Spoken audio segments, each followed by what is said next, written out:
Carol Beck leaned back in her large and comfortable office chair and turned her head toward the speaker in the ceiling above her. As she listened, the sounds of another Christmas song reached her ears. Yeah, damn it, if I have to hear one more damn Christmas song, I'm going to scream, she said quietly. Closing the door to her office, she turned on the portable radio on the desk behind her and tuned it to a classic rock station. She turned up the volume, hoping it would drown out the noise coming from upstairs. Leaning back in her chair, she continued working on the spreadsheet displayed on the large monitor. After a while, she heard a knock on the door. "Come in," she barked.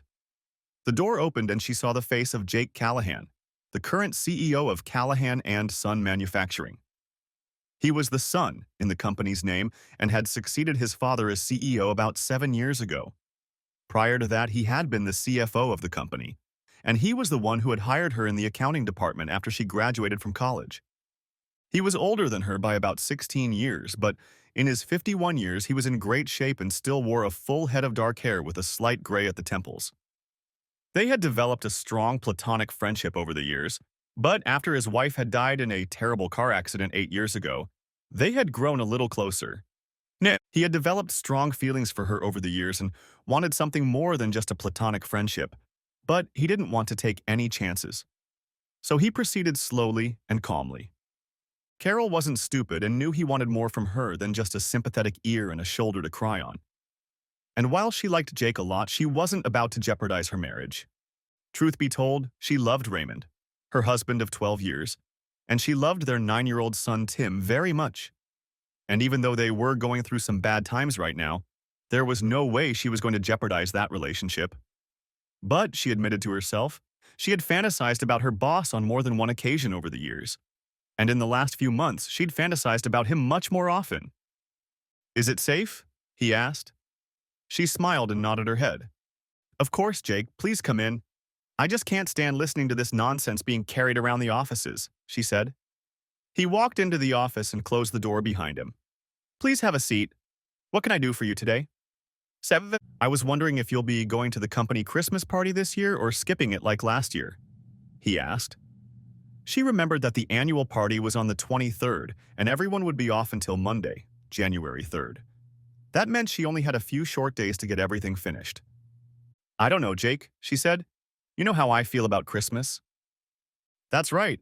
You and Christmas are like oil and water," he said.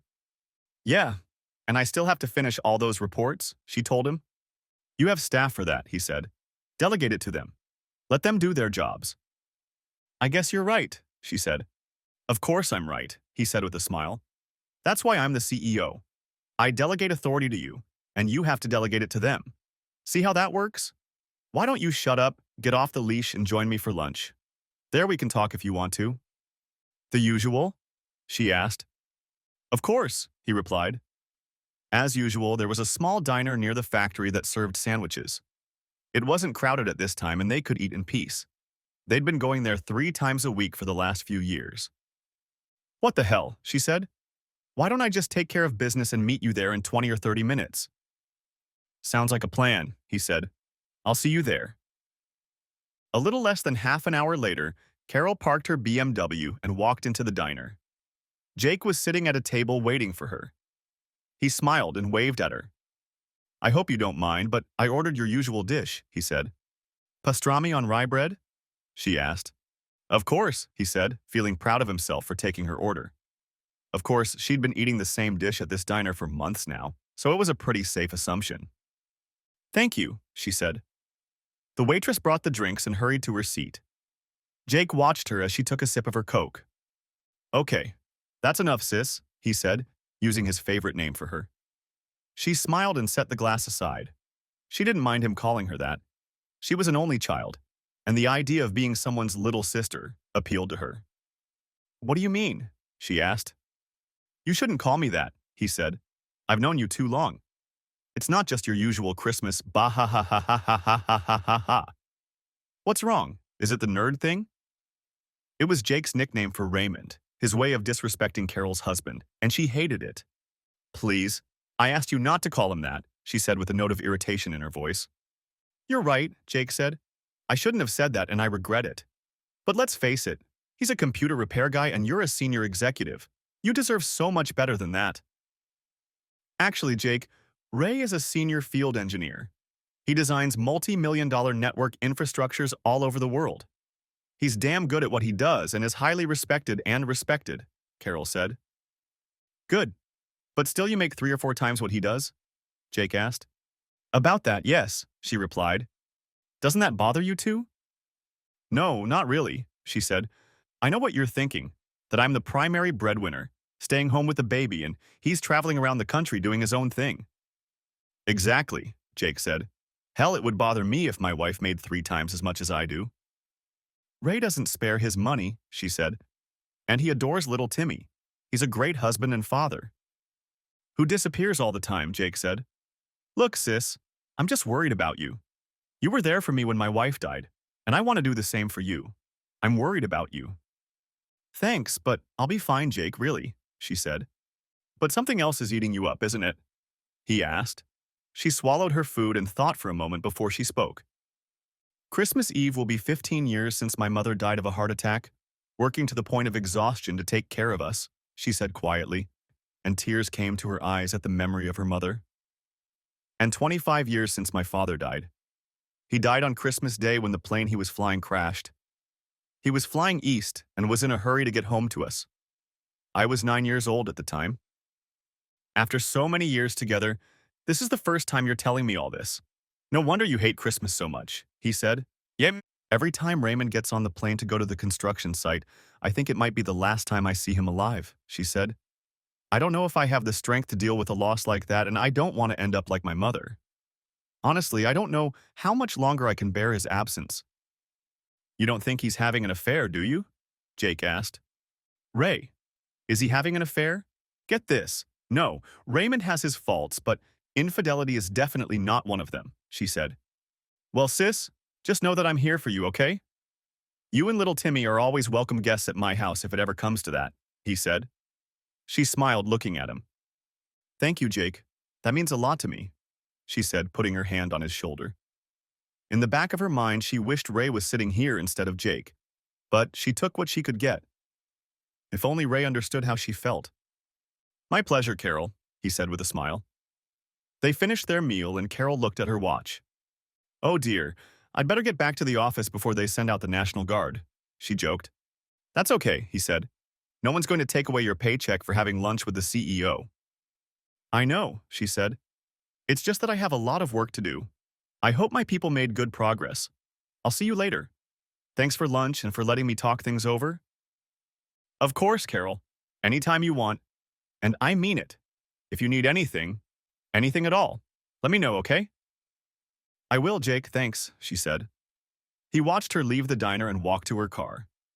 Ray is an absolute idiot for leaving her here alone, he thought. But, he added, losing Ray could very well be my gain. He smiled at the prospect of being between Carol's slender legs. Carol reached her car and looked back to see a dirty, ragged homeless man in tattered clothes and unkempt hair begging for change and cigarettes. All passers-by shunned this man, avoiding him like the plague.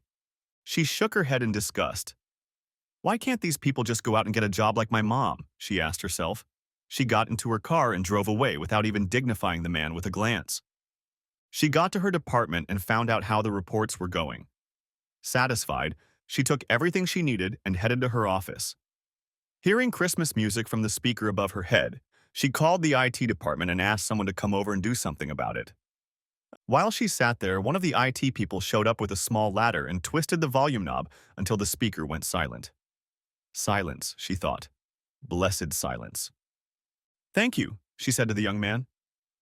You're welcome, he replied with a smile. And Merry Christmas, he added, making her grit her teeth. Same to you, she replied politely as he walked away. Why can't people treat December 25th like any other day, she wondered. Why can't they say Happy April 17th or something like that? She closed the door and turned to her work. Before she knew it, her coworkers were already waving goodbye. When she looked back, she saw that it was already 5 o'clock in the evening. Time to leave work.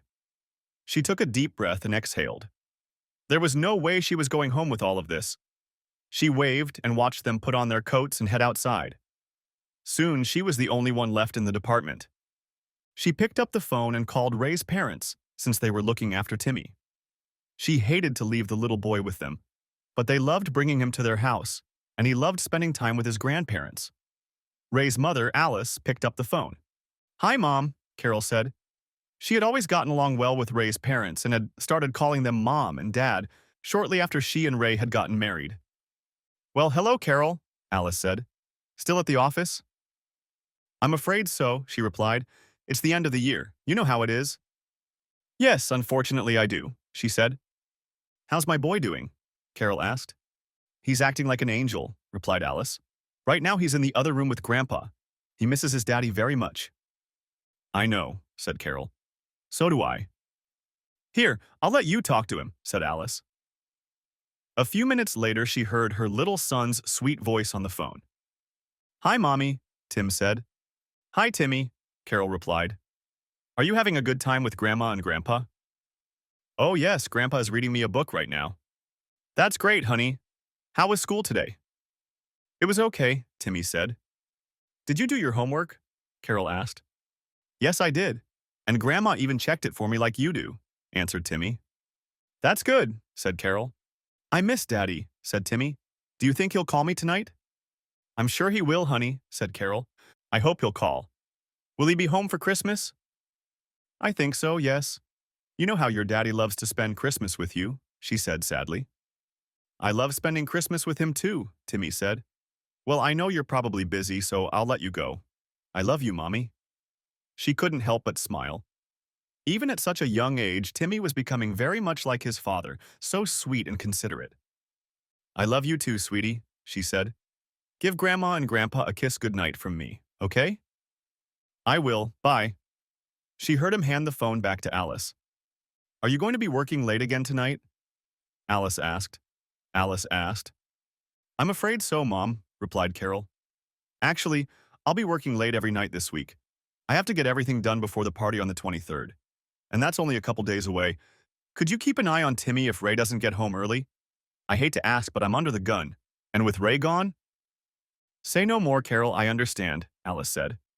"Thanks, Mom. I appreciate it more than you know," Carol said. "It's not a big deal. We love having little Timmy here with us. He looks so much like Ray, and George just loves having him around," said Alice. "Thanks again." They finished talking and Carol felt sad. She was grateful to her in-laws for taking care of Timmy, but she felt a little ashamed that she couldn't work and take care of her son at the same time if only Ray were home. She pushed the thought out of her mind and plunged into her work. When the phone rang, she turned around and saw it was Ray calling her. Why was he calling so late? It was 7:20 p.m., but then she remembered the 2-hour time difference between Dallas and Seattle. She picked up the phone. "Hi, honey," she said. "How are things in Seattle?" "Crazy," he replied. "I just broke for lunch and tried to call home. Figured you were still at work when the answering machine answered me." "Yeah, it's the end of the year. You know how it is," she said. "I know. Timmy's at Mom and Dad's, I take it?" he asked. "Yes, your parents are a godsend," she said. "Little Timmy misses you guys a lot." "I miss him too," Ray said. "He's not the only one," she said. "I miss you so much, Ray. How much longer is this going to go on?" It was an old argument and Ray hated it. But he didn't want to argue with his wife. Not today, he didn't. Not this close to Christmas. "I miss you terribly too. Honestly, I don't know. Hopefully not for too long, but we've talked it all to death. It's part of my job. There's nothing I can do about it," he said. I know," Carol said. "I just don't know how much more I can take." "Join the club," he said. "Are you coming home soon? Will you be here for Christmas at least?" she asked. "Oh, you've grown to love Christmas, have you?" he asked with a chuckle. "Of course I want you home right now, but I'm worried about Timmy. You know how much he loves spending Christmas with you," she said. "And I love spending Christmas with you too, even if you hate it," he said. "I'm doing everything I can to get this case over with and get home from here as soon as possible." "So you work midnight too?" she asked. "Yes, I'm working 16 hours a day to finish this case. It's a very big project and I want to finish it before the deadline." "I understand," Carol said. "Just do me a favor and call your son. He misses you very much." "I will," Ray said. "And Carol?" "Yes?" "I love you more than you know," he said. "I love you too, honey," she replied. They finished their conversation, exchanged pleasantries, and Carol went back to her work. She sat at it for a little over an hour before she realized how tired and hungry she was. She shut down her computer, looked around her Spartan office devoid of decorations, put on her coat, then turned off the lights and headed for the exit. "Good night, Mrs. Beck," the night guard said as she left the building. "Good night, Charlie," she replied, grateful that he hadn't wished her a Merry Christmas. Most of the staff knew how much she hated the holiday. She got in her car and headed home. Her house was easy to spot. It was the only one on the block without Christmas lights and decorations. Ray liked to decorate the house every year, and if she left it unattended, it was visible from orbit. He told her it was for Timmy, but really it was for him too. He loved Christmas, and Timmy got that love of the holiday from him. But for most of the last 6 weeks, Ray had been in Seattle, coming home only on weekends to see her and Timmy.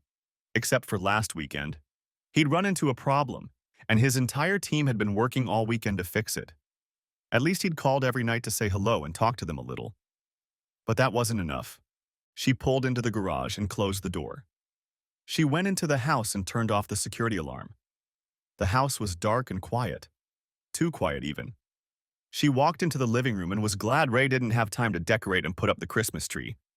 He loved doing it with Timmy, but this year he just didn't have the time. On the kitchen table, along with the day's mail, she saw a note. It was a note from Alice informing her that she had put the lasagna in the oven because it was too hot in the refrigerator. She smiled. Alice was such a kind woman and reminded Carol very much of her own mother. She looked through the small stack of mail, bills, credit card ads, and Christmas cards from Ray's family. Of course, all the cards were from his family and now hers. She was an only child, as were her parents. Her grandparents had died before her mother, so she had no one to call family. No aunts, no uncles, no cousins, just her. Thus, Ray's family became her family. He was from a large family, and they were all so close. She envied him for that. Now, she found the lasagna in the oven where Alice had left it.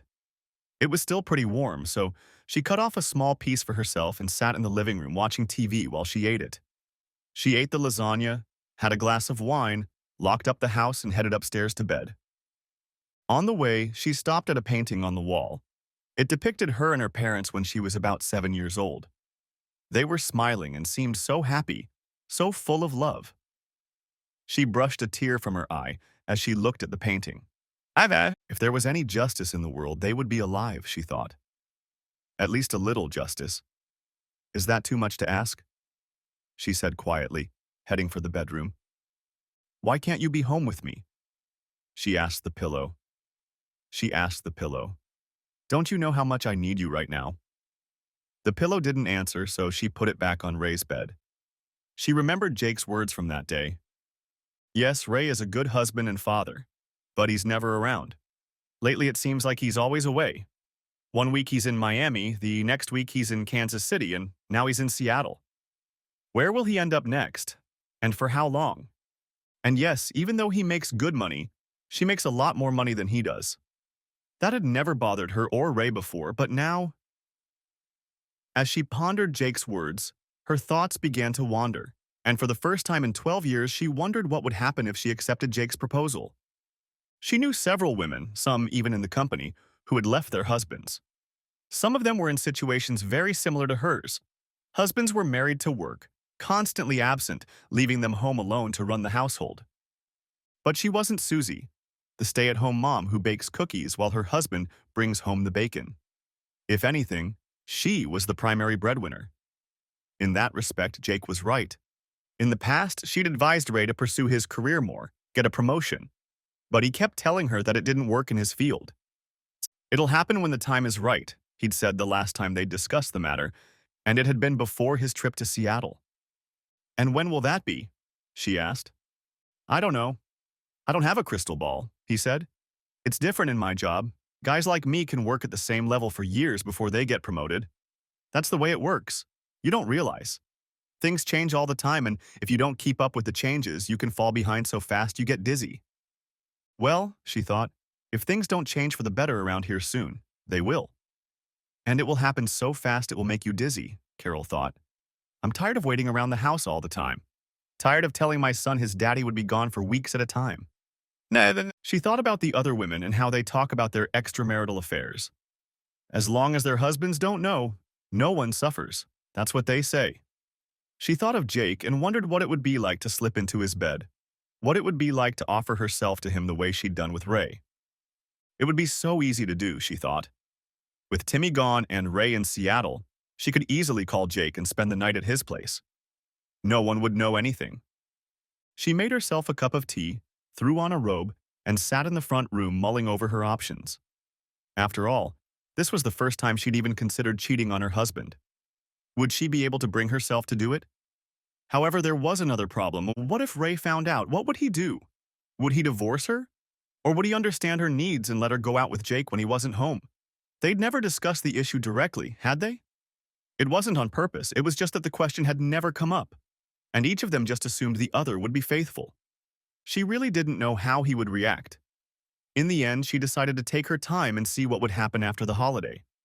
When the laundry was done, she put the laundry in the dryer and went back upstairs. She lay in bed and fell asleep, wondering if she was really going to make it. The next 2 days were basically a repeat of that Monday. She would get up early, shower, get dressed, eat a bagel and a cup of coffee, go to work, stay up late, come home and go to bed. Every day she talked to Timmy, Ray, and his parents. On Wednesday, she went to George and Alice's house and had dinner with them so she could spend time with Timmy, who was very happy to see her. During those 2 days, she tried to avoid Jake as much as possible. Both days, he offered to take her out to dinner, but she declined, citing her workload.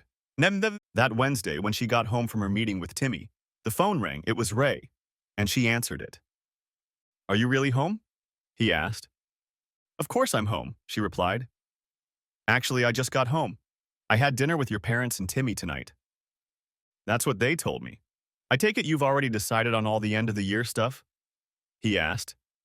"For the most part, just some last-minute stuff left to do, that's all," she replied. "So, how are things going in Seattle?" "Actually, it's going very well," he said. "We've got everything set up and plan to switch over tomorrow afternoon. If all goes well, we'll be done tomorrow night." "So when do you plan to be home?" she asked. "The earliest I can fly out of here is 2 o'clock in the afternoon on the 24th.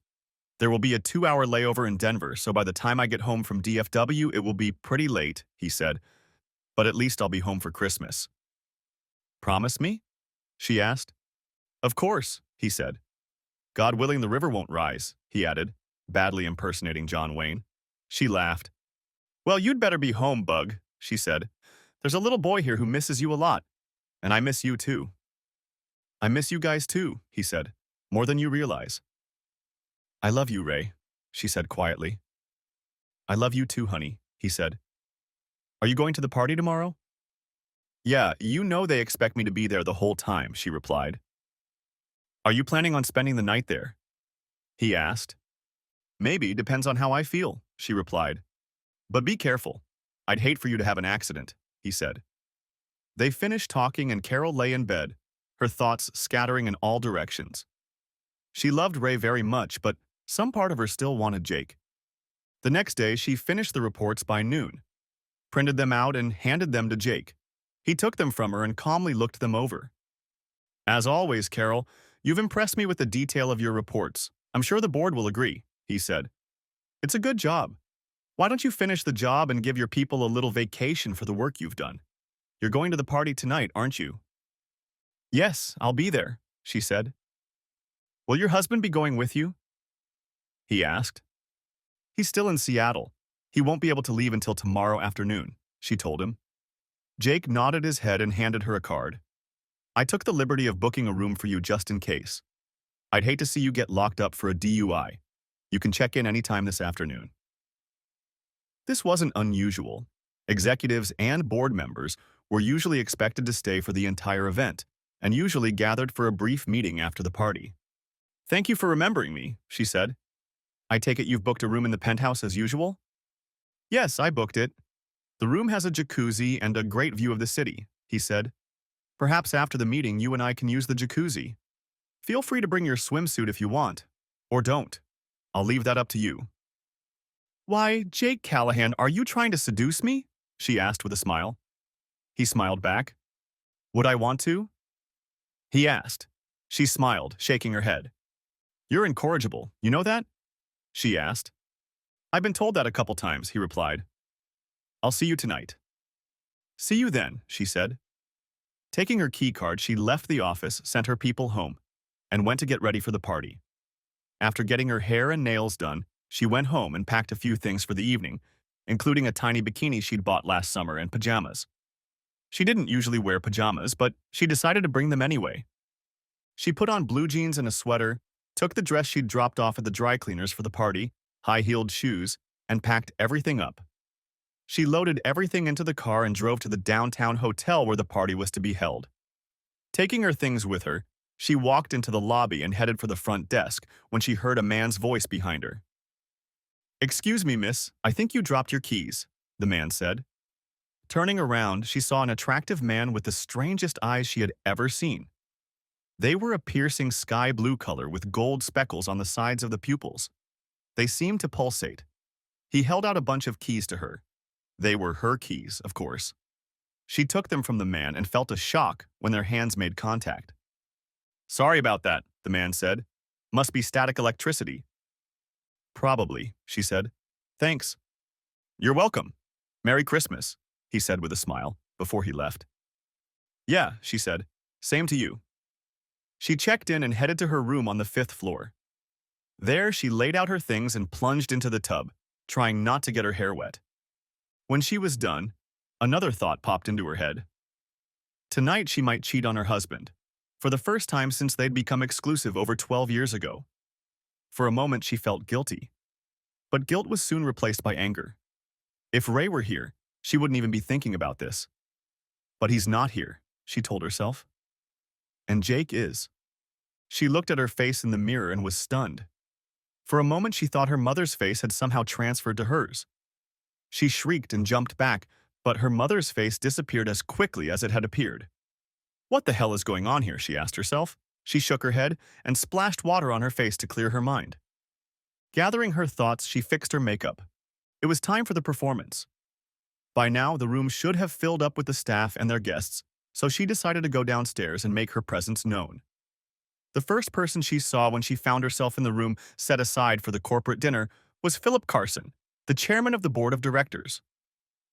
Mrs. Beck, you look lovely tonight, he said with a smile. Thank you, Mr. Carson, she replied. You know my wife Camille, don't you? He asked, pointing to the attractive woman beside him. Yes, of course, Carol replied, extending her hand.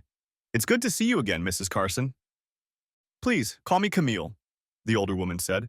Where is your husband? Isn't he with you today? No, Ray is stuck on a project in Seattle.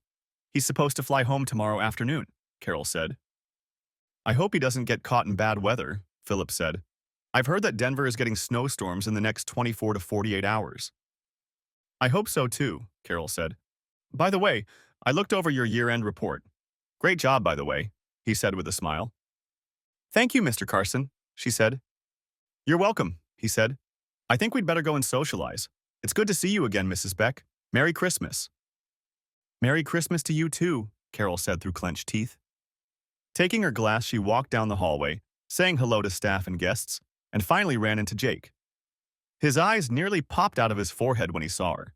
Right, my goodness, Carol, you look well enough to eat, he said. Thank you, kind sir, she replied with a smile.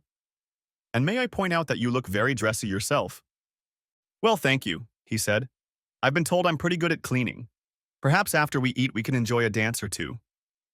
Perhaps, she said with a smile. We'd better take our seats. They're already starting to do something, he said. Carol took the reserved seat and ended up next to a couple of girls from her office. Jake took a seat at the main table, next to Philip and his wife. The rest of the board members were also seated at the main table with their companions. Jake stood up and tapped his glass with his spoon, drawing everyone's attention. Good evening, everyone, and welcome to Callahan & Sons' annual Christmas party, he said. Philip has asked me to be short and sweet so we can get straight to the filet mignon. So let's get started.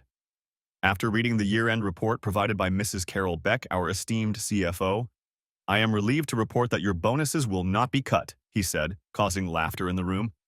Jokes aside, it has been a challenging year, not just for us, but for everyone in this economy.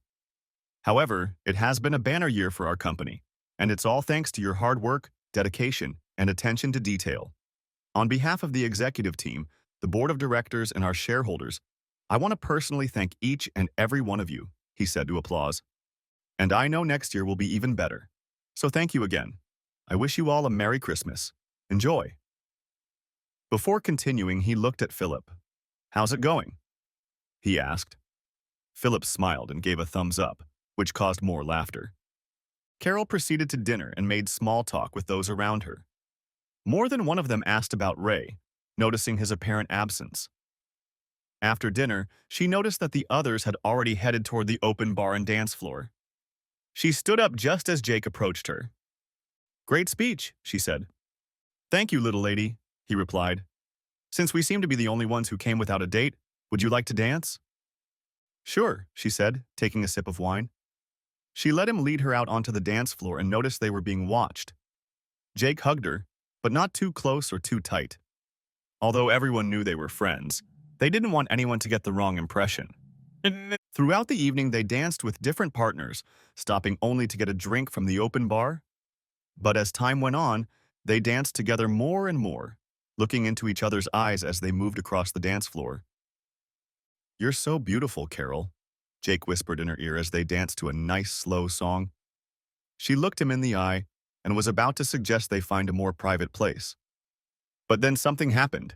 Her head suddenly exploded, and she collapsed to the floor with a scream. All thoughts of Jake gone from her head. Everyone stopped their classes and looked at her worriedly. Jake knelt down beside her and wrapped his arms around her head. Putting one hand on her forehead, he noticed that she had a slight fever. Maybe we should call an ambulance, Philip said. Carol shook her head. No, she said weakly. I'm sure it's just a migraine. Just take me to my room so I can lie down, please. She's been working a lot lately, so she probably just needs rest and something for her head, Jake said. He called over one of the orderlies who brought a glass of water and a packet of Tylenol. Jake opened the package and gave her the pills, holding the glass up to her so she could drink the water. Why don't you let us take her to the room, Mr. Callahan? Said Jenny, one of Carol's co-workers. Jake nodded his head and let Jenny and Connie, another staff member, carry her upstairs. He watched anxiously as they led her to the elevator. Half an hour later, they came downstairs and reported that they had put her to bed. Is she all right? Should we call a doctor? Jake asked. Asked Jake. Asked Jake. Asked Jake. Asked Jake. Asked Jake. Asked Jake. Asked Jake. Asked Jake. Asked Jake. Asked Jake. Asked Jake. Asked Jake. Asked Jake. I think she'll be fine, said Connie. Her fever seems to be going down and she's sleeping now. I think she's just tired. All last week she's been working herself to exhaustion every night. Good, Jake said. Thanks. I'll check on her in the morning. Maybe she just needs a good night's sleep. Carol woke up in a dark, unfamiliar room and wondered where she was. Looking down, she saw that someone had dressed her in her pajamas. Then she remembered Jenny and Connie helping her into the room. They also helped her change into her pajamas and put her on the bed. She looked at the clock, 12:30 at night. She dangled her feet off the bed and paused to gather her thoughts. Then she saw a light at the foot of the bed. She turned and saw her parents, or rather, ghostly images that looked like her parents when she was much younger. Mom? Dad? She asked. Is that really you? Yes, Pumpkin, it's me, her father said, using the nickname he'd used when she was little. How can it be? Carol asked. I mean, you're dead. How do I know you're not just a dream or the result of undercooked meat? Her mother laughed. No, honey, it's really us, she told Carol. And yes, our bodies are dead. But the thing that makes us who we are, let's call it the soul or spirit, continues to live on. It's complicated, her father said. One day, when you come to us, you'll understand that. Why are you here? Carol asked. What do you want from me? We want you to be happy, said her mother. And we're here to help you not make the same mistake I made so long ago. Mistake? What mistake? Carol asked, confused. The image of her mother looked at the ghostly man beside her, then turned back to Carol. My mistake, the mother said. The one that cost your dear father his life. The same mistake you're about to make with Jake Callahan. Jake? Carol asked, surprised that her dead parents could know about this. We're dead, honey. We're not stupid, her father said with a smile. Right, her mother said. At least be honest with yourself. You want his attention. That's why you're attracted to him. I'm doing nothing of the sort, Carol said. That's not a fair statement.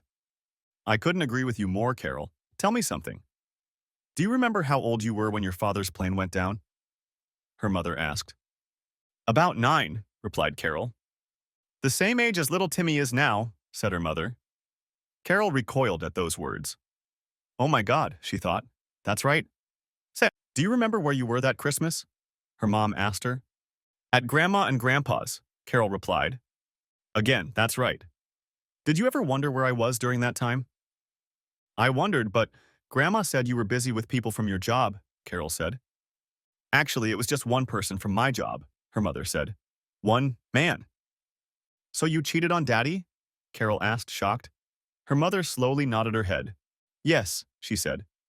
Your grandmother called your father and told him he should come home as soon as possible.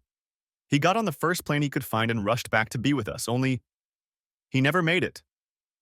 Oh, oh my God, Carol said quietly, the realization hitting her.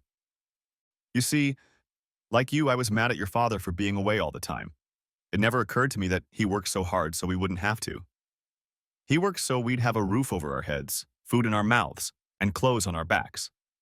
But I was too selfish and self-centered to care about that, says the ghostly image of her mother.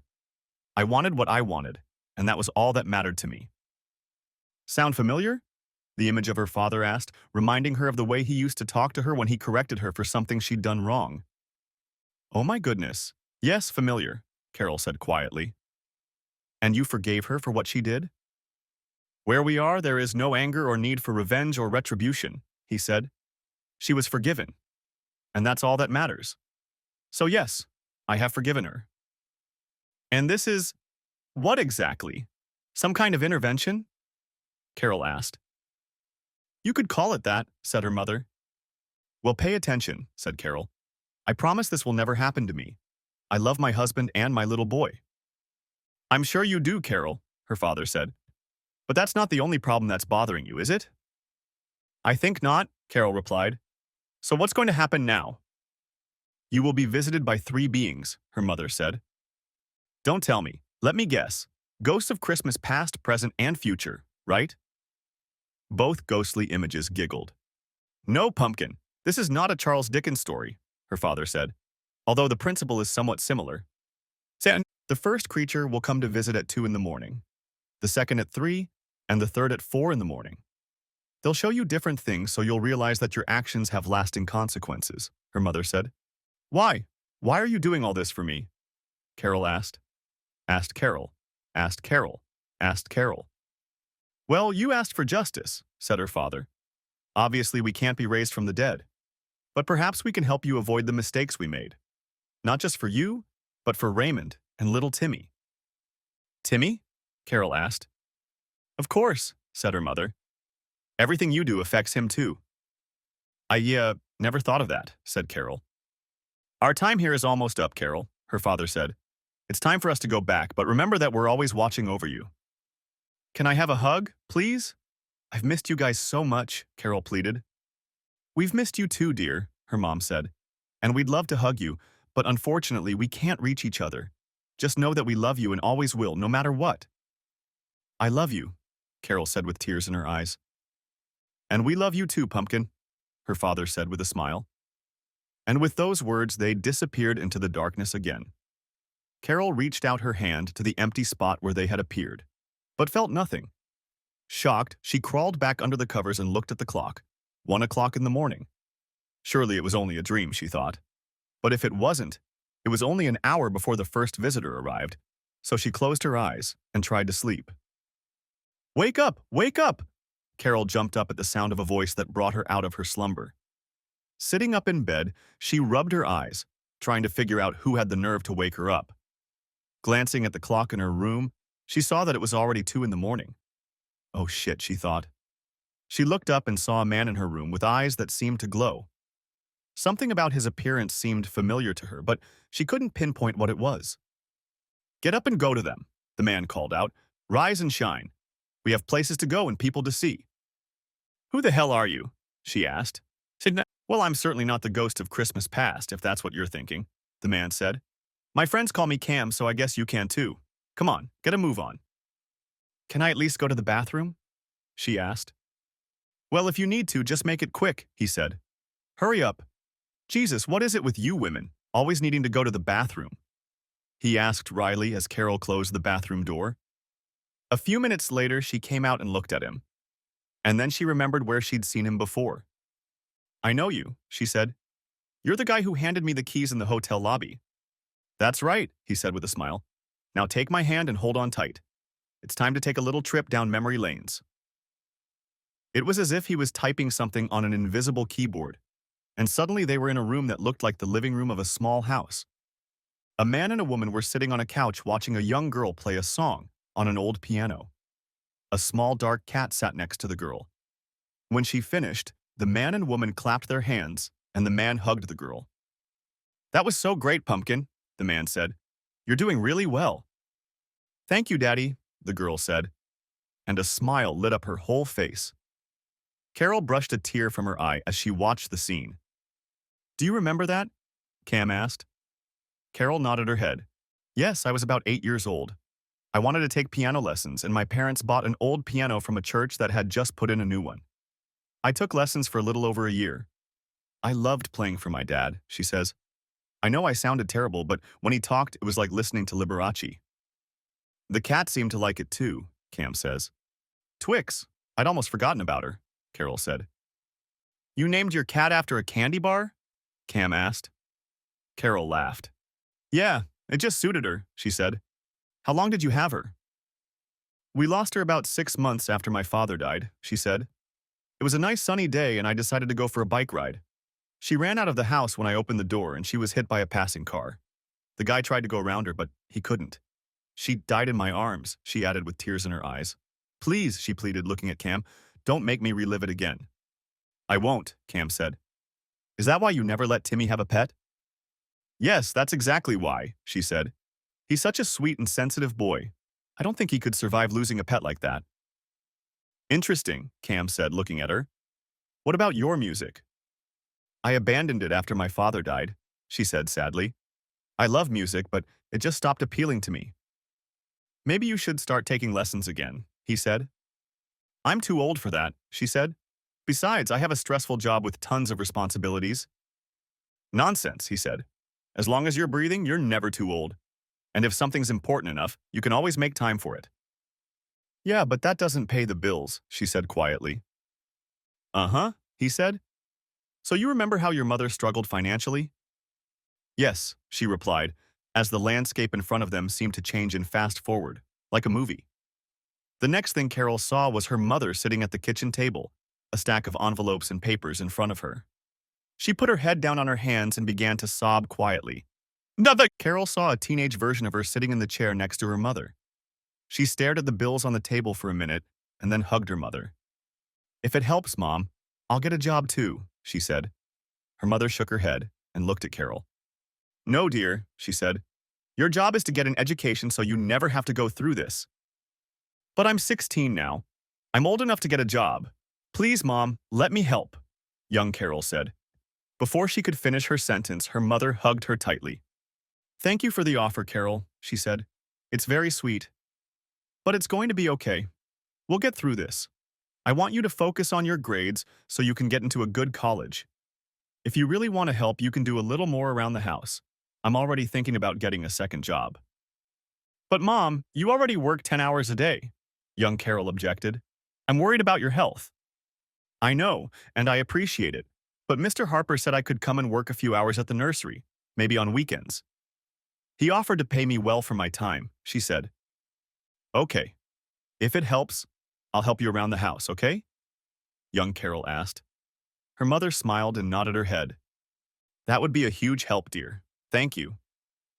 Cam looked at Carol, tears in her eyes as she recalled the memories playing out before them. Your mother died 5 years later, didn't she? Cam asked. Tears flowed freely down Carol's face as she recalled that Christmas night. It's okay. I won't make you see it again. Carol nodded her head. Thank you, she said. The last few years before she died, she worked 2 and sometimes 3 jobs. She really wanted me to finish college. Even when I took out a student loan, she made sure I had everything I needed. Your mother had a very strong work ethic, and she instilled it in you, didn't she? Cam asked. Yes, she instilled it. I don't remember her going on dates or doing anything just for herself after my father died. Even after the doctors told her she needed to slow down, she drove herself to a heart attack, Carol says. I promised myself that I would stay focused and do my best. I wanted to make her proud of me. And I'm sure she is proud. But your whole life hasn't been so sad, has it? You've had some happy memories too, haven't you? Yes, she replied, looking out at the scenery floating before them.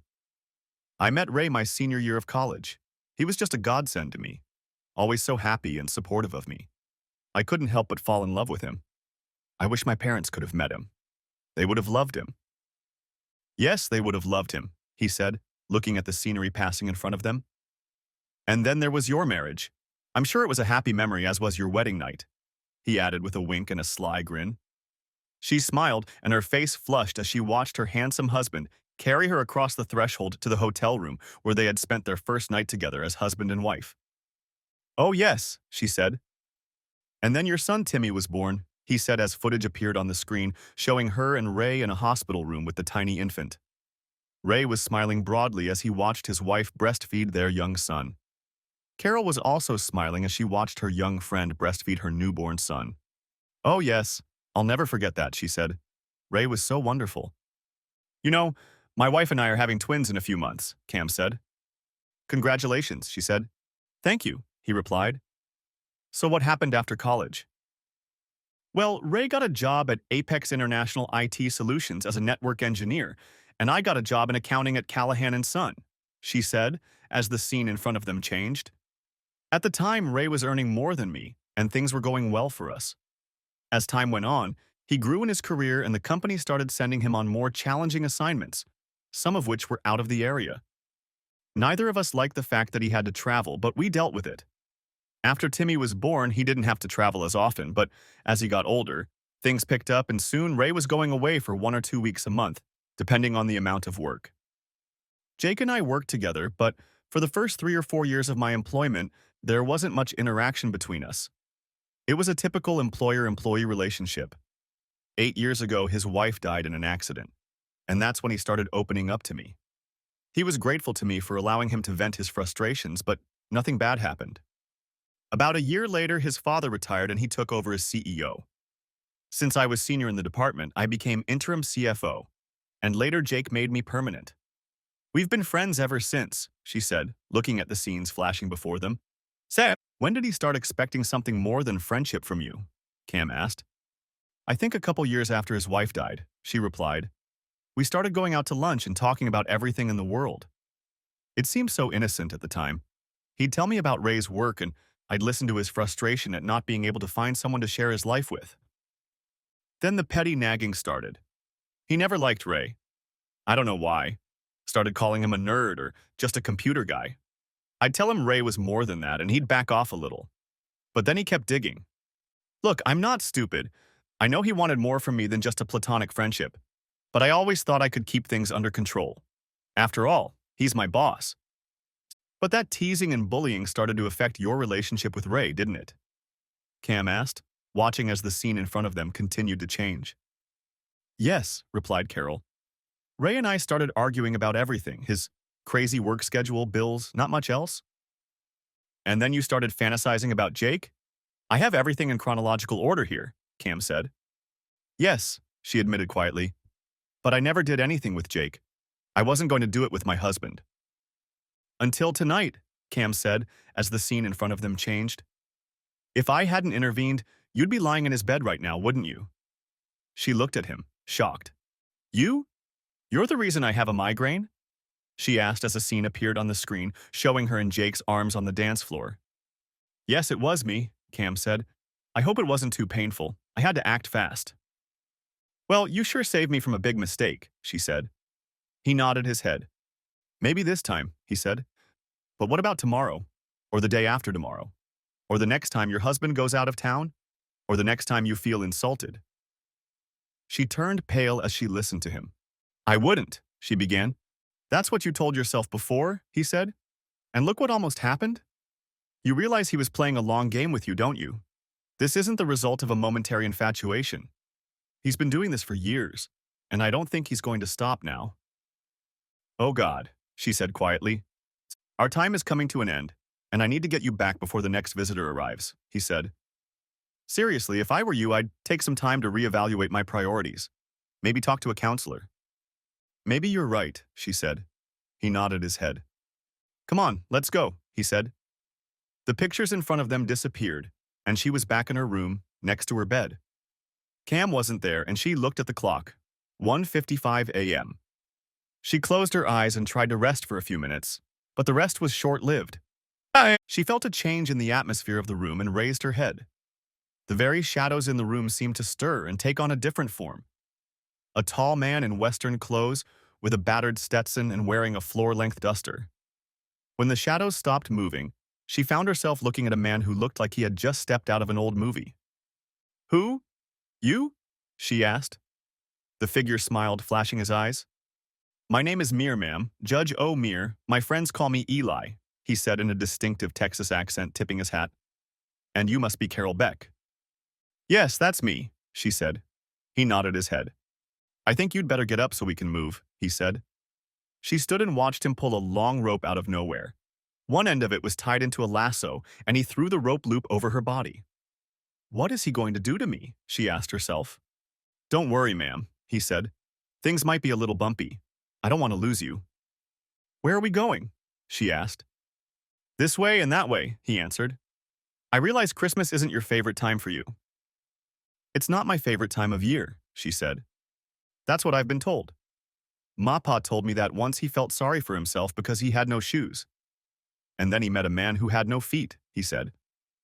Do you know what I'm talking about? I think I do, she said. He smiled and pulled on the rope. Hold on, little lady, he said. Don't worry about a thing. I've got you. She saw a bright flash of light and found herself standing on stony ground near a small adobe house. Justice stood beside her and looked up at the house. Where are we? She asked. She asked. She asked. About 7 or 8 miles from Hard Rock, Texas. Christmas Day, 1854. 1854? She asked, shocked. He nodded his head. Yes, he said. Do you hear singing in there? She listened and heard several people singing old Christmas songs. She made out the familiar tune of Silent Night, and tears came to her eyes. They sounded so joyous and happy. Yes, I can hear it, she said. Mapa wasn't very religious, but he liked to sing as a family from time to time, Justice said. Especially at Christmas. My brothers and I used to compete to see who could sing the loudest. Carol looked around and saw several men on horses approaching the small homestead. Who are these people? Are they Native Americans? She asked, shocked. Justice looked at the men on horses and nodded his head. We called them Indians, but yes, that's exactly what they are, he said. Weren't you scared? She asked. He grinned, shaking his head. Not at all, he said. It was originally their land. Pa made a deal with them when we first arrived. They let us settle here, work the land, tend the animals, and we shared the fruits of our labor with them. By the time we got here, most of the indigenous tribe had gone south, but some stayed. From time to time they would come, and we would break bread with them and celebrate. Mama always cooked more in case they came. The door of the small adobe house opened, and 4 men stepped outside to greet the new arrivals. The man in front greeted the guests and invited them inside. This is my father, Justice said. As they watched, one of the 4 men laughed at something one of the Native Americans said. Carol looked at the man, then at Justice. It was you who laughed, wasn't it? She asked. She asked. She asked. Yeah, he replied. That guy I was there with was named Windrunner. I never could pronounce his real name, but I was told that's what it meant in English. He could run like no one I'd ever seen before. So what's so funny? She asked. An old anecdote. He was telling me about a white woman he saw in town. Pretty weighty woman, if you know what I mean. Said he wanted to marry her. I asked him why. His answer was always the same. Big, strong woman, good at pulling a plow. He told me that probably 100 times. I laughed every time. Carol chuckled. What's going on? She asked as the men entered the corral instead of the house. That year was pretty rough on everyone in these parts. Pa decided to give them a couple extra cows to help them get through the winter, Justice said. What's that? She asked as one of the riders held out something long and thin to Eli's father. A pipe, made especially for Daddy, Justice said. As I recall, it also smokes pretty good. When the men returned to the house, two women came out of it. That's my mom and my wife, Lizzie. They came out to let us know that dinner is ready. While they watched, everyone gathered in the small house. So why are we here? Carol asked. To show you that Christmas isn't about feelings or buying presents or what modern society has turned it into. People are born and die every day of the week, even on Christmas Day. It's the day we celebrate life and love. A day when we remember the birth of a special person, someone who literally gave their life for all of us. Mapa understood that, and he made sure we understood it too. I thought your father wasn't a religious man, she said. No, Justice said. He wasn't. He didn't get into all those books and sermons. Once or twice he even got mad at God. But he knew how to treat people right, how to give respect and help those who needed it. You don't get that just by breathing air. I guess not, she said. She thought a tear appeared in the corner of his eye. He wiped his face and turned to her. We'd better get back. I'm not usually allowed to do that, and I can't stay here much longer. Besides, I have something to show you, he said. He pulled on the lasso, and Carol found herself standing next to Justice at the bar. The place looked familiar to her, and she remembered that Jake had stopped by the bar from time to time. He'd even taken her there a couple times. She lowered her gaze to the pajamas she was wearing. Don't worry, they can't see you, Justice said. Just watch and listen. She heard a loud conversation at a table where about 6 men were sitting. One of them was named Jake, and he was talking to his friend Alan Michaels. So are you still trying to get that ice queen into bed? Alan asked. Carol blushed at such a question. She knew that a few men, and a few women, had called her that, but never to her face. Now be polite, said Jake. Carol Beck is a good, decent woman. Show some respect, will you? Oh, please, Alan said. You've been trying to win this lady over for years. Do you think you'll have any luck at the Christmas party this year? I don't know. Maybe, Jake said. You never know what might happen. Is her husband still out of town? Alan asked. Jake nodded his head. Yeah, that nerd is stuck in Seattle, he said. Well, that's about it. Husband's out of town, wife's here alone and probably crying tears of happiness. I think you've got a pretty good chance in this case. Need something to melt the ice in her panties? I can offer something good if you need it, Alan said with a smile. No, I don't need anything like that, Jake said. Save that for your dates, he added with a chuckle. Everyone else laughed. Seriously, Jake, are you really trying to pick up Carol? Another man asked. She looked over and saw that it was Bill Fredericks, a lawyer who worked at the firm the company used. She didn't deal with him often, but she had seen him around a few times. It's no secret that you go out to lunch a lot. People have noticed, you know. It's not just that, Bill, he said. I'm looking for something long-term. I'm tired of these one-night stands. And you know me. When I set my mind to something, I succeed, no matter how long it takes. Yes, but be very careful, Bill said. If her husband gets proof that you screwed her, he could set you and the whole company up big time. Remember, it's my job to protect the company from that kind of crap. And if I marry her? Jake asked. If you and the company survive the consequences of any affair you might have with her, well, you won't be able to keep her as CFO. You know corporate bylaws don't allow spouses to work together. You'll have to let her go and replace her. Are you sure you're willing to lose the best CFO the company has ever had? Good point, Jake said. I'll keep that in mind. Thanks for pouring a gulp of cold water on all my dreams, buddy. They all laughed. That's probably a good thing, Alan said. Embarrassed, Carol turned to Justice. Get me out of here now, she hissed angrily. He looked at her and nodded his head. Okay, he said. There are a couple other things I think you should see. He pulled the rope and they found themselves in the penthouse that Jake had reserved for the night of the party. Carol looked up and saw Jake on the double bed. But he wasn't alone. Brenda Spencer, the head of marketing and sales, was with him.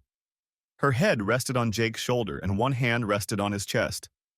Brenda was recently divorced and had been caught cheating on her husband several times. Carol noticed small droplets of mucus on her face. She felt like she was going to throw up. I've seen enough, she told Justice. Well then, you should see some more, he answered her. He pulled on the lasso and the scene changed to another hotel room, much smaller and cheaper than the penthouse they had just been in. Carol looked at the bed and saw her husband lying on his back, snoring softly.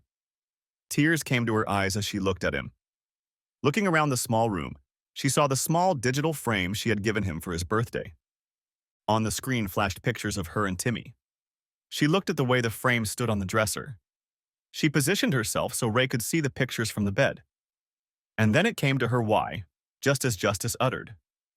So, he loves you so much he wants your faces to be the first thing he sees in the morning and the last thing he sees when he goes to bed, Eli said. Carol burst into tears at the realization. She had been so close to hurting the man who loved her and their child with all his heart, only for some strange man who saw her as a prize in some sick competition. How could I have been so stupid? She asked between sobs. It happens to the best of us, Justice said quietly. Come on, let's go. Your third guest will be here soon. One last tug of the lasso and Carol was back in her suite, tears streaming down her face. She grabbed tissues and wiped her face as another flash of light suddenly caught her attention. She turned and saw an attractive petite blonde woman standing in front of her. Who are you? Carol asked.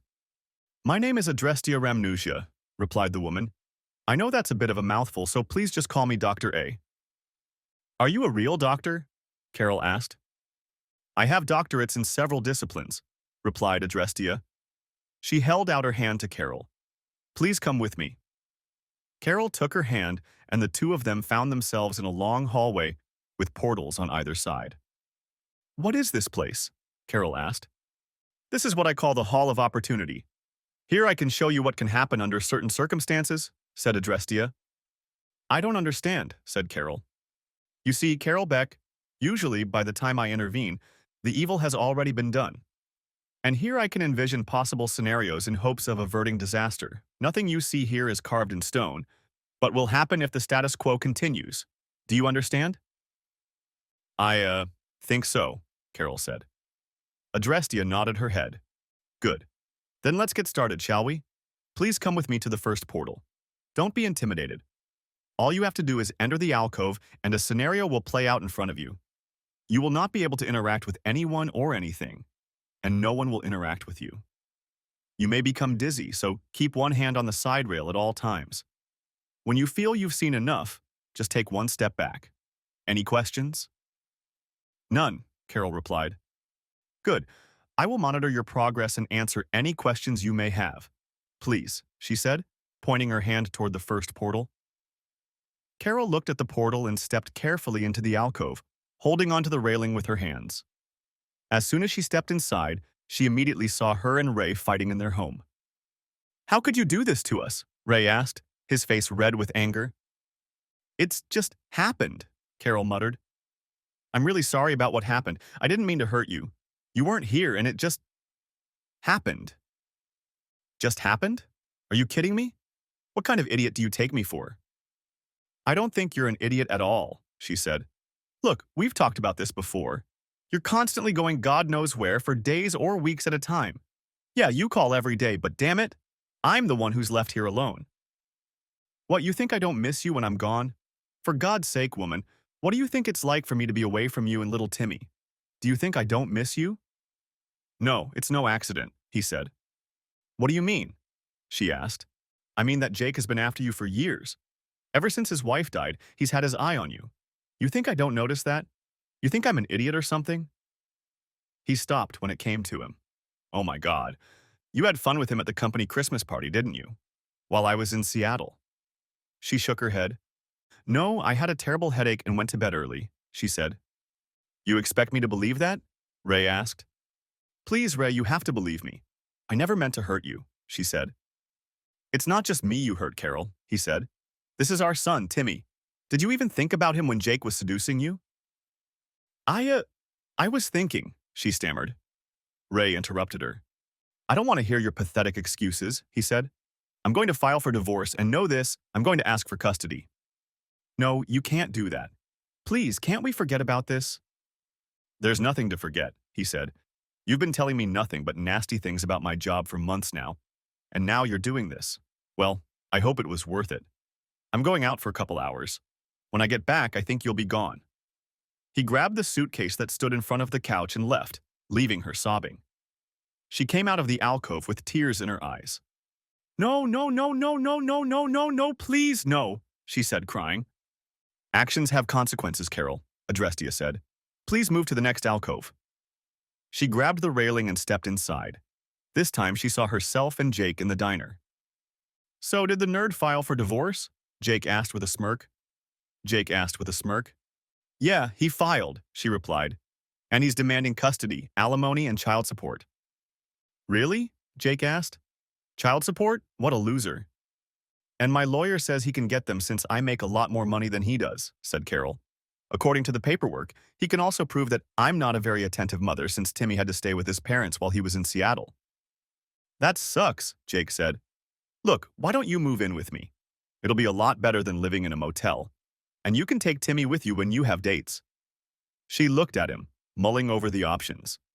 Yeah, what the hell? I'll check out of the motel and come over. Most of my stuff is still in storage, so I'll need help moving it. Okay, he said. He looked around for a few moments and then came close to her. Carol, look, I know you're going through a lot right now, but the truth is, I've fallen in love with you. And I know you have feelings for me too. Maybe after the divorce, you'll consider marrying me. That was quick, she said. The papers haven't even been signed yet. You're right. I do have feelings for you or I wouldn't be sleeping with you. Let me get through this divorce first and then we'll get back to this issue, okay? Jake nodded his head. Okay, I understand. I've waited so long for you I can wait a few more months. The scene ended and Carol backed away from the alcove, her head spinning. Adrestia pointed to the next portal, and Carol stepped inside, holding onto the railing. This time she saw herself in front of the door of the house she had once shared with Ray and Timmy. Knocking on the door, she saw Ray's mother, Alice. What do you want, Carol? Alice asked coldly. Alice asked coldly. Alice asked coldly. Alice asked coldly. Alice asked coldly. Alice asked coldly. I'm here to pick up Timmy, Carol replied. Today is my visitation day. I'm sorry, Carol, but Timmy doesn't want to see you, Alice said. I'd like to hear it from him, if you don't mind, Carol said. Have it your way, Alice said, stepping aside. Carol entered the room and saw Timmy sitting on the couch looking straight ahead, oblivious to her presence. Timmy, I've come for you, she said. Are you ready to go? I'm not going anywhere with you, he replied angrily. Carol recoiled back, never before having heard her mild-mannered son speak like that. But Timmy, it's me, your mom. I've missed you so much and I really want to see you, she said. You don't understand, do you? Timmy asked, his face flushed with anger. You hurt my daddy. I hate you, and I never want to see you again. Timmy, please, Carol began. Timmy rose from the couch and looked up into her face. She had never seen such anger and hatred in his face before. No, I'm not going anywhere with you, never. I hate you. You're not my mother anymore. Get out. With those words, he stormed up the stairs to his room. She heard his bedroom door slam and started up the stairs until Alice stopped her. I think you should leave the boy alone, Carol, she said. You heard him. He doesn't want to see you. You've turned him against me. You're a bitch. How dare you turn my son against me, Carol said. Alice folded her arms and looked at Carol like she was a child throwing a tantrum. I understand that you're upset, so I'm going to ignore this outburst, just this one time. But never again.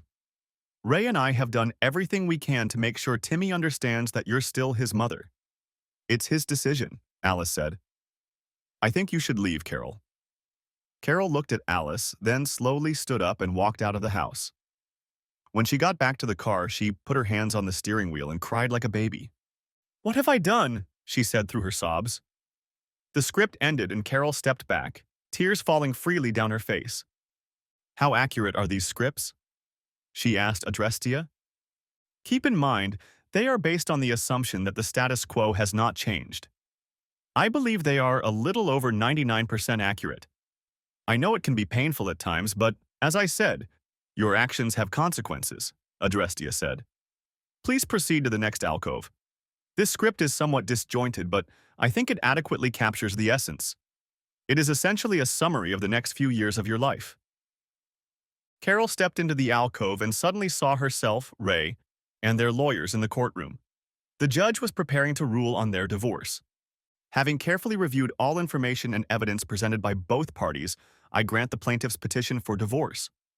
Plaintiff Raymond Beck will retain sole physical custody of minor child Timothy with visitation rights to the defendant.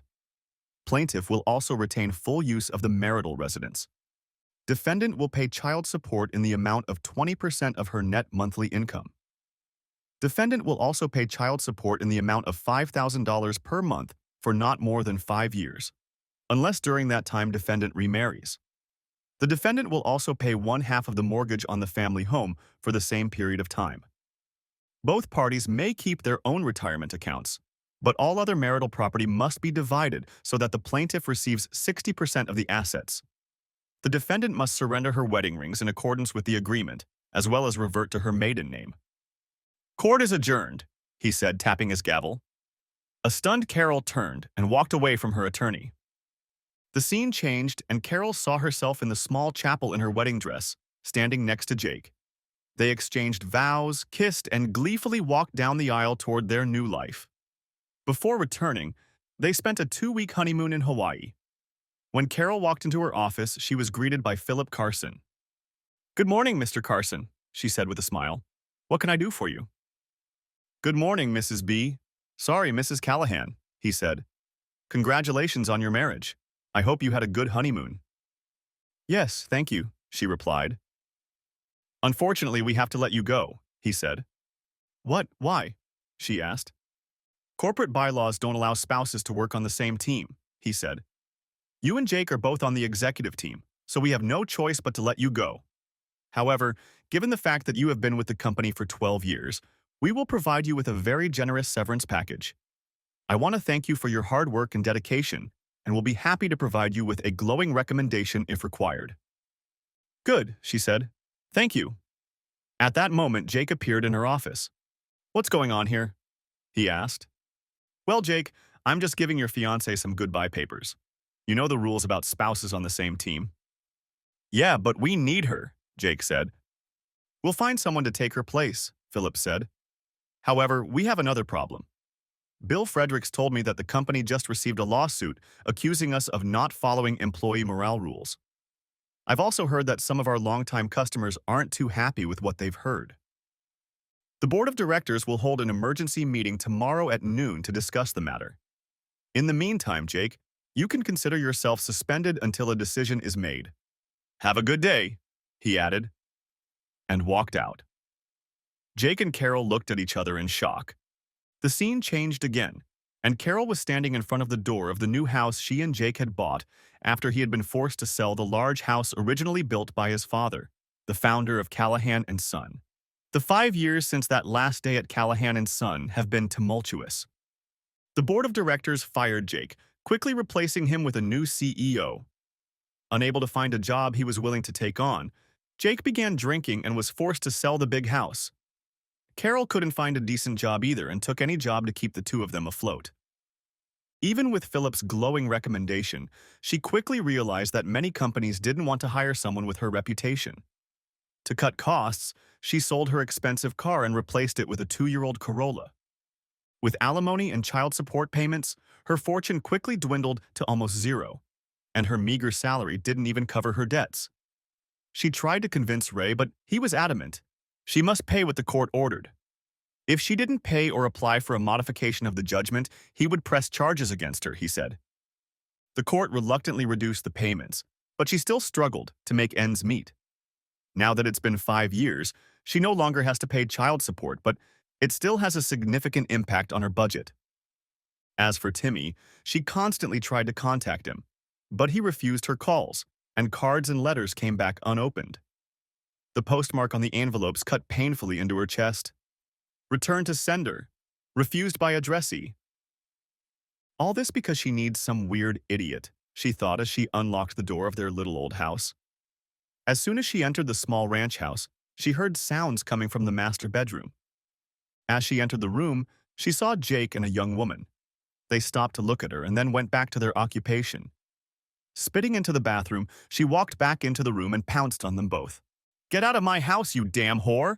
She shouted at the woman, who was in her early 20s. The young woman, seeing the murderous expression on Carol's face, jumped up from the bed and ran out of the house. You damned bastard! I destroyed my family and marriage to Ray to be with you, and this is how you repay me? Get out, you vile piece of shit! Get out of my house and never come back, she screamed. He held up his hands and tried to calm her down, but she wouldn't hear. Shut up. Just shut up. You ruined my life, asshole. You won't even lift a finger to do anything here or get a job. But you have time to hook up with some whore. Don't say a word. Just get out. Out! By this time, she had already reached into his closet and threw his clothes on the floor. Furious, she went into the bathroom and threw his toiletries into the bedroom while he nervously tried to pick them up. Don't even pick up your shit. Just leave, she yelled. After a couple hours, he left, shoving his stuff into the back seat of the car. She sat on the couch and burst into tears, wishing she'd never met Jake. The scene changed again, and this time Carol saw something. She saw an announcement in the newspaper that Raymond Beck was marrying Catherine Hollingsworth. They looked so good in the picture published in the paper. Carol settled into the back seat and watched the couple exchange vows. She was shocked when she saw Timmy as Ray's best man. It had been 2 years since she had caught Jake in their marital bed with that young girl, and 7 years since she had last worked at Callahan & Son. In his 16 years, Timmy had been a very handsome young man, looking just like his father. Tears ran down her cheeks as she looked at the two men. After the preacher told Ray to kiss the bride, he had them turn to face the audience. I'm proud to introduce Mr. and Mrs. Raymond Beck, the preacher said. Everyone applauded, and Timmy turned to Catherine. What he said to her tore at Carol's heart. Welcome to the family, Mom, he said, and hugged her tightly. No one paid attention to the 42-year-old woman who ran out of the church sobbing. She returned to her tiny one-bedroom apartment and sobbed as she contemplated how to end her life. Carol backed away from the portal, shocked and dazed. She almost fell, but Adrestia picked her up and kept her on her feet. How much longer do I have to put up with this? She asked. She asked. One more scenario and it will be over, Adrestia replied. That's a bit disturbing, so I'll join you. More disturbing than the one I've already seen? Carol asked. I'm afraid so, replied Adrestia. They approached the next alcove and Adrestia took Carol's hand before they stepped inside. For your information, the further into the future you get, the less accurate it becomes. However, barring any other changes, it will be at least 85% accurate. How far into the future will we get? Carol asked. This scenario is dated 20 years into the future, said Adrestia. You can predict events that far in advance? Carol asked. As I said, assuming nothing changes in the status quo, yes, but only with 85% accuracy, Adrestia answered her. Let's go take a look. Carol tensed as they entered the alcove. The first thing she noticed was the cold air. The digital clock on a nearby building showed 2:15 a.m. December 25th, Christmas Day. She realized they were downtown, and the only person on the street was a homeless woman pushing a cart with few belongings. You brought me here to see a homeless woman downtown? Carol asked. You know, Carol, as I look at this scenario, I can't help but think of the words of Charles Dickens. A gloomy, dark, and piercingly cold night is for the well-settled and well-fed to gather around a bright fire and thank God they are home, and for the homeless starving wretch to lie down and die. At such moments, many a hungry outcast closes his eyes in our bare streets, who, though their crimes were what they might have been, are not likely to find them in a more bitter world. What did you think when you saw the homeless man? Oh yes, why can't he get a job like your mother? Adrestia said with a slight note in her voice. Looking at that woman, seeing what you saw this night, do you still think that? Carol looked at the old woman and saw that she was making a plea to someone who wasn't here. She sat down on the cold concrete and held out her hand. I don't know. What's wrong with her? Carol asked. She's dying, said Adrestia. What is she dying of? Carol asked. From several things. For starters, from undiagnosed cancer and malnutrition. She also suffers from a mental disorder. And on top of that, she's lonely and her heart is broken, said Adrestia. Where is her family? Is there nothing they can do? She has no family left, Adrestia said. She burned that bridge 20 years ago. Carol looked at her, shocked. There's nothing you can do? Carol asked. I'm doing something, Adrestia answered her. I'm trying to prevent it in the first place. The woman groaned and fell onto her side, then rolled over onto her back. We have to do something, Carol said as she approached the woman. Adrestia joined her. As she approached the woman, Carol looked at her face. It was wrinkled and dirty, and her hair was gray and disheveled. But Carol recognized her. It was her. But she was no longer breathing, and her lifeless eyes were wide open. In the old woman's hand was a locket on a chain. The locket was open, and Carol looked at the faded photograph. It was an old photograph of her, Ray, and Timmy in happier days. Ray had given her this locket when Timmy was only 5 years old. She fell to her knees and began to tremble. No, please, Dr. A. Tell me it's not true. I'm begging you. Tell me it won't happen. Don't let it happen to me. Please, she begged, hot tears streaming down her face. Adrestia looked at her but said nothing. Please, make it stop. Don't do this anymore. I can't do it anymore, Carol sobbed, her body shaking with sobs. Adrestia lifted her to her feet and they walked out of the alcove. Carol fell to her knees, sobbing uncontrollably. Is this really what's going to happen to me? She asked. It's up to you, Carol. It's your choice. It's your life. Make it a good one. Make it meaningful. Adrestia poured tea into a cup that stood on a table by the alcove and held it out to Carol. Here, drink this. It will help you calm down. Carol sipped the hot liquid and felt better. Is all this really going to happen to me? Carol asked. Carol asked. Asked Carol. Asked Carol. Asked Carol. If things continue as they are now, I guess so, replied Adrestia. Only you can change the course of your life. Then I will, Carol said. I promise you, Dr. A. I will be the best wife and mother a man could wish for. Adrestia smiled. I sure hope so, for you and your family's sake, she said. Come on, it's time for you to go back. Adrestia helped her to her feet, and the next moment Carol was in her apartments.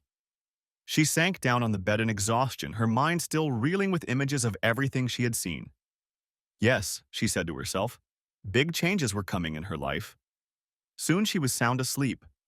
When she woke up, she saw that it was only a few minutes before 8 in the morning. Sunlight poured into the room and she stood up, wiping the sleep from her eyes. Walking to the bathroom, she made herself a cup of coffee, using the coffee pot provided by the hotel. She pondered her next steps and remembered that she had seen something in the local paper a few days ago. She pulled out her phone and quickly found the information online. Once she found the ad in the paper, she saw that it was still active, so she opened the email app and sent a message to the address on the ad. She then went to the bathroom, took a shower, and dressed in the casual clothes she had brought with her the night before. Just as she finished brushing her hair, her phone beeped, letting her know she had an email. She looked and saw that it was a reply to the email she had sent earlier. She smiled as she read the message. She sent the reply and looked up, closing the app. Thank you, she said to no one in particular. She started to gather her things left over from the evening and heard a knock on the door. Looking through the peephole, she saw Jake. She took a deep breath, counted to 10, and opened the door. Good morning, Jake said with a smile. Mind if I come in? Good morning, Jake, she replied. Sure, come on in. I was just packing from last night. He entered the room and closed the door. You look much better this morning, he said. You gave us all a good scare last night. I feel much better, thank you, she said. Do you want to go downstairs and get some breakfast? He asked. Actually, I'm just packing to go home, she said. I have a lot to get done before Ray gets back. Oh, Jake said, somewhat disappointed. After a few awkward minutes, he spoke again. Carol, can I talk to you for a minute? I need to get something out of my head. She stopped packing and looked at him. Sure, she said. What's on your mind? Well, Carol, the truth is, I'm drawn to you, he said. I was wondering if we could get together and maybe explore our feelings for each other. Have a seat, Jake, she said after a few moments of silence. Please, we need to talk. He sat down in a chair next to the desk in the room, wondering what she was going to say. He didn't like the tone of her voice. She wasn't angry, but she wasn't overly friendly either. She sat down on the bed and turned to face him. I have to admit that I liked you too, she began. In fact, I was too close to acting on that attraction last night. I realized last night it would have been the biggest mistake of my life. But, Jake began before she raised her hand to interrupt him. Please hear me out, Jake, she said. He closed his mouth and waited for her to continue. Yes, we worked together for a long time, and yes, I considered you my friend and mentor. But I'm married to the man I love with all my heart. To a man I promise to love, honor, cherish, and leave everything else in the past until death do us part.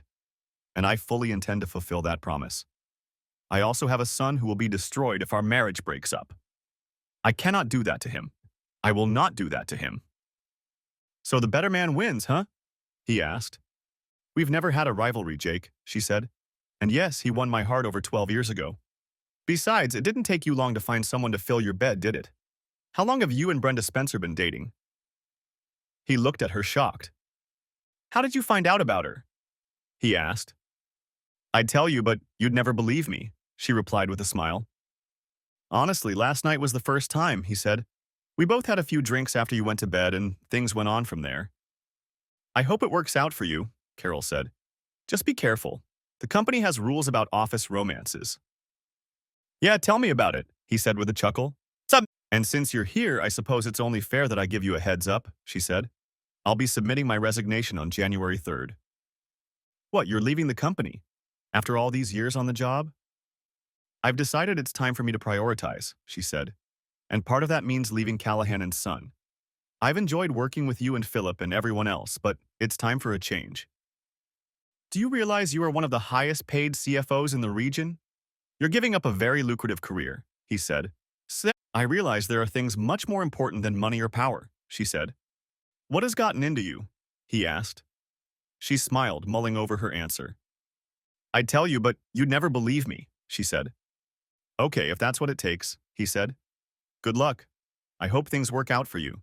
Can we at least part as friends? I guess so, she said. But no more than that, do you understand? I understand, he said. I don't like it, but I understand. How about a friendly old hug? How about a warm handshake? She asked, holding out her hand. He looked at her hand and nodded his head. Sure, a warm handshake, he said, standing up. They shook hands and Jake headed for the door. Oh, Jake, one last thing, Carol said, making him stop and turn to her. What? He asked. Merry Christmas, she said.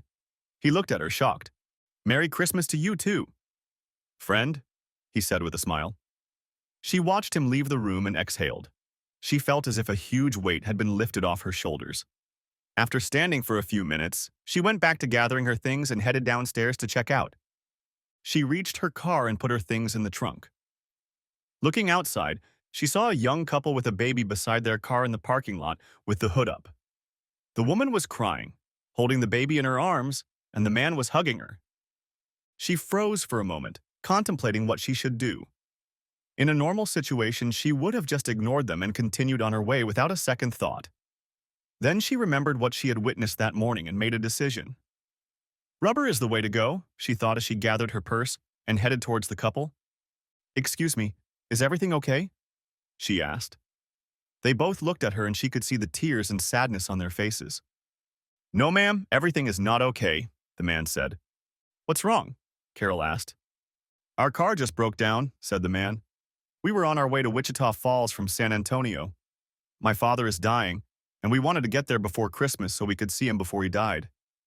I spent the last of my money on gas and the belt broke before we could get on the highway. I was supposed to start working at his store to help the family, but now we won't be able to get there. Carol considered the situation and pulled out her cell phone. Wait, let's see what we can do, she told them. She looked through her contacts and found what she was looking for. She quickly dialed the number and waited for an answer. Mike's Towing and Auto Repair.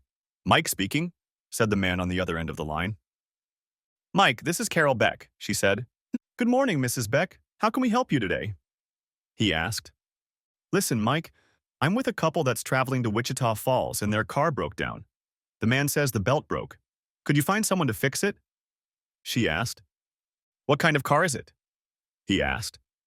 Hold on, she said. She looked at the man in front of her. What kind of car is this? It's a 1986 Celebrity 2.8-liter V6, the man said. Carol repeated this information to Mike. Wait a minute, Mike said. Yes, I have a snake belt for this car. Where is the car located? She told him where the car was located. Okay, Mike said. I can send someone over in 45 minutes to an hour. Would that be okay with you? That would be fine, Mike. Thanks. And put it on my tab, okay? Are you sure, Mrs. Beck? Our guys are also doing a quick check and topping up fluids. Coolant may be needed, Mike said. Whatever it takes to get them to Wichita Falls safely, Mike, she said. She and Ray had used Mike's services as their mechanic for years. He was excellent at his job, and she trusted him. Yes, ma'am, we'll take care of them for you, he replied enthusiastically. She finished speaking and looked at the family. They looked like they hadn't had a proper meal in a long time. The mechanic will be here in about an hour, she said. Don't worry about a thing. I've already prepared everything. It's getting a little chilly in here. Let's go inside and I'll make you some breakfast while you wait, okay? Are you sure? The man said. We can wait here. Nonsense, she said. Come on, it's warm inside. She turned toward the hotel and they followed her inside. When they entered, she led them to a table by the window. When they were seated, a waiter approached them. Are you guests here? The waiter asked. The dining room is for guests only. I was a guest here last night, Carol said, at the Callahan and Son party. You're not going to deny the family breakfast on Christmas Eve, are you? The waiter looked confused for a moment. I guess not, he said. We're running a breakfast special right now. Denver omelet, hash browns, toast, bacon, juice, and coffee. Will that work? Yes, Carol said. 2 servings and some oatmeal or cereal for the baby, please.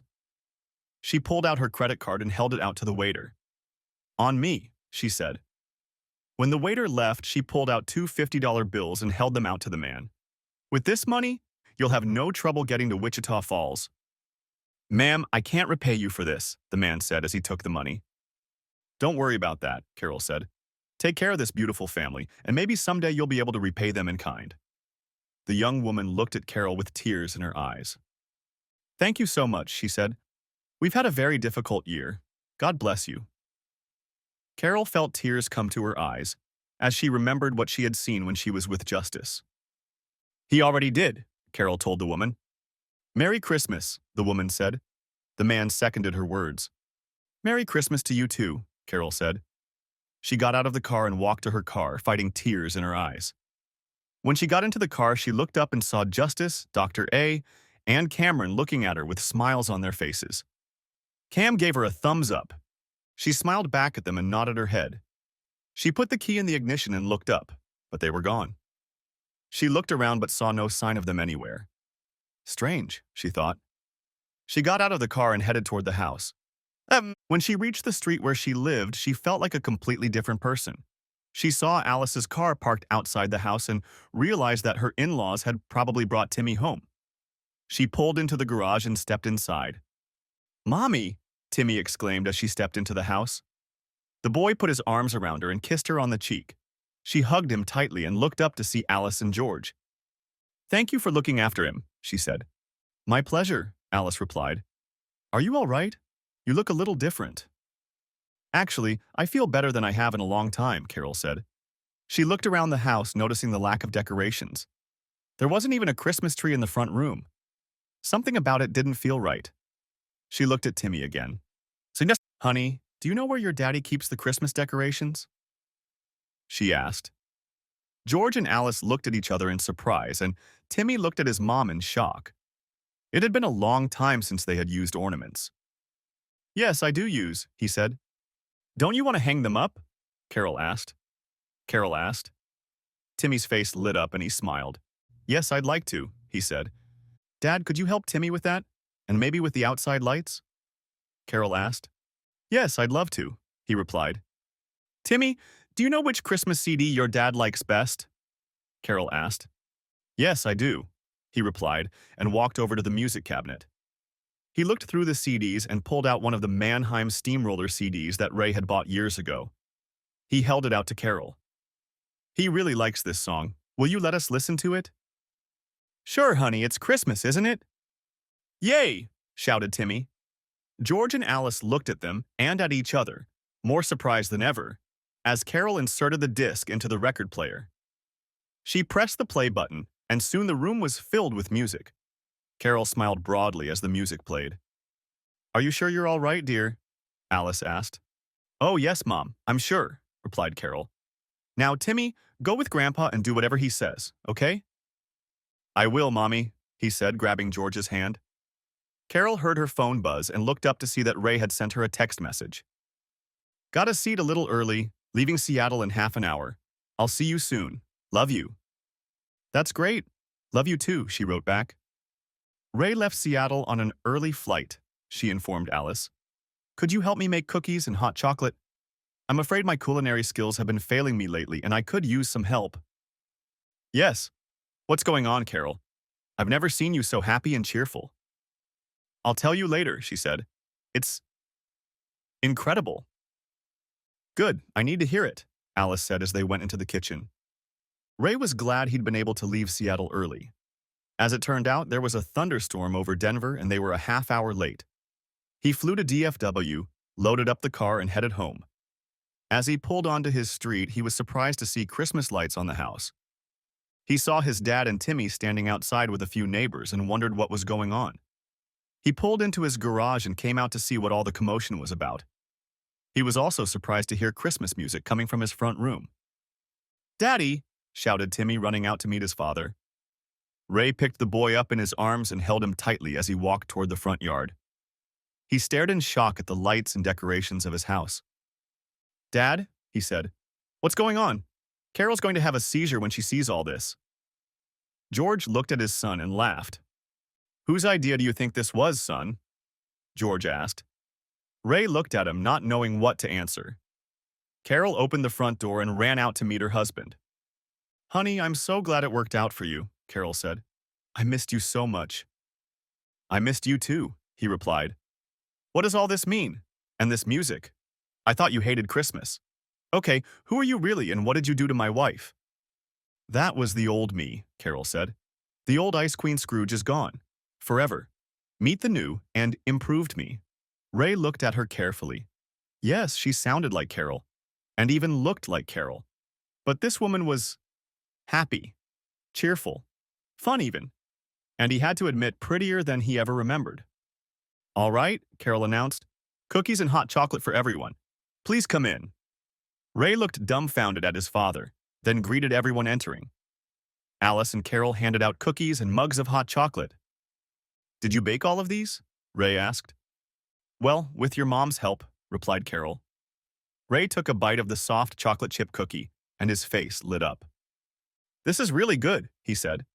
Yes, it is, Timmy said, making himself comfortable at Ray's feet. If I could have your attention, please. I have an announcement to make, Carol said from the middle of the room.